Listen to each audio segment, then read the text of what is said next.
Hello friends, we are covering chapter 4 and this is part 6, Material Spaces and Social Justice. Why did Ambedkar think social exclusion of untouchable worker from the weaving section was unfair? He considered the exclusion problematic particularly on two major grounds. First, he put forward the principle of proportionality for making the justice claim on behalf of untouchable workers. This has to do with the size of the workforce in the Bombay textile mills in the 1930s. According to one estimates, they had constituted the largest chunk of the worker, but most of them were employed in the manual section, such as head loading and sanitation. Ambedkar gave a strong hint of the disproportionate distribution of the labor force in the mills and suggested a rectification of the imbalance. Secondly, exclusion from weaving section in Ambedkar's opinion resulted in the denial of cultural justice to the same untouchable workers. This was a denial of cultural justice to the extent that it involved the misrecognition of the weaving skill and traditional experience of untouchables in weaving. On the contrary, the claim by Maratha workers to self-certify themselves as the skilled weavers was also unfair because this claim was not supported by the necessary experience in weaving.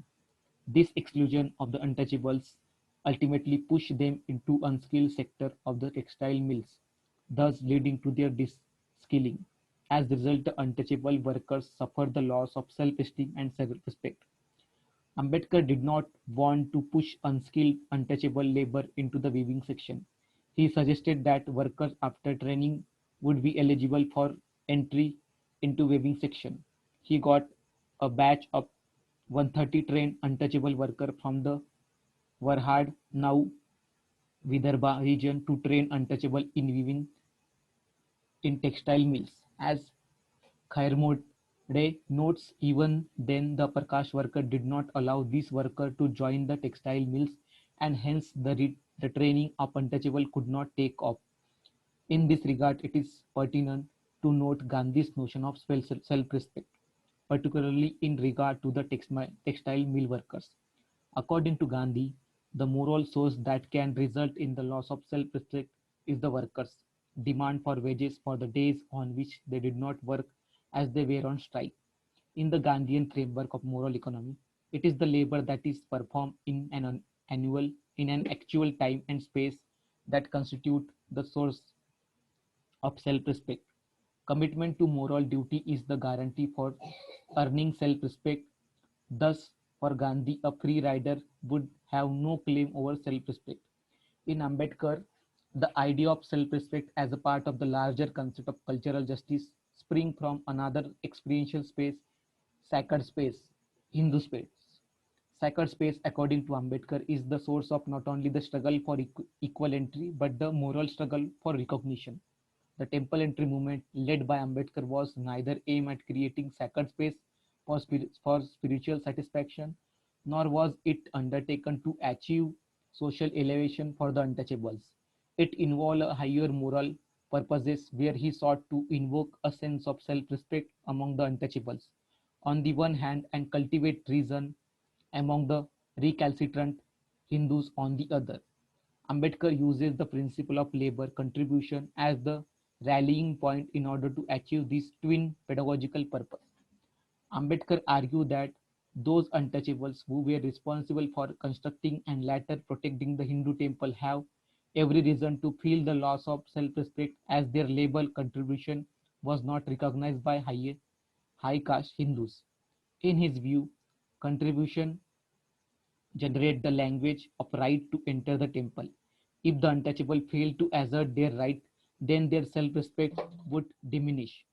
In Ambedkar's understanding, the source of self-respect lay in the language of rights that emerges from the contribution made by untouchable in protecting Hindu temples.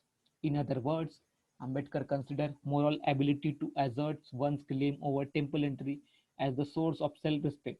He uses a double pedagogical move to generate the necessary political energy and urgency among the untouchables. First, he shake the Dalits out of their objectification by raising an affirmative question. Would you not lose your self-respect if you did not fight for the temple entry as a matter of right? How are you to validate your contribution made to the protection and construction of Hindu temples? It is in this sense that he deployed a pedagogical device to invoke an affirmative response from the untouchables in favor of the language of rights. Second, he also sees moral merit in pursuing the temple entry movement just to bring out sense of reasonableness, if not shame, within the upper caste who, according to Ambedkar, are stubborn in refusing the legitimate claim of untouchables over the temple. Thus, in Ambedkar's framework of social justice, the temple as sacred space gets seriously implicated in the radical politics that is aimed at creating a kind of negative consciousness among the untouchables.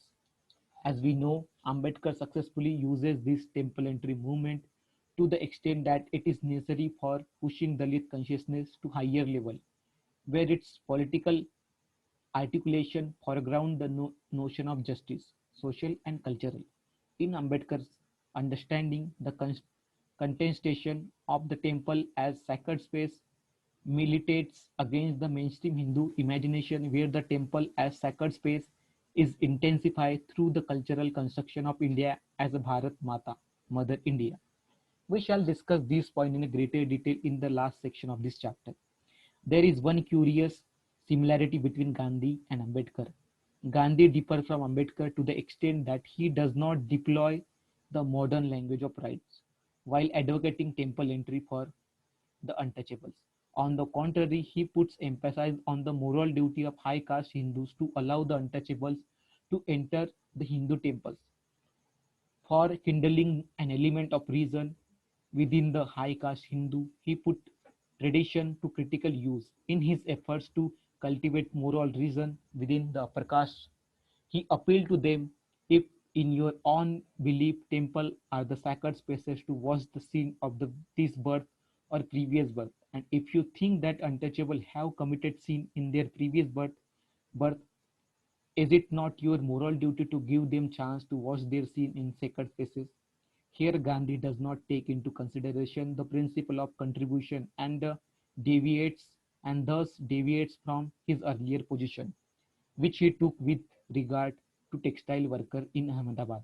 As we know, on moral grounds, he linked actual labor with justice and self-respect.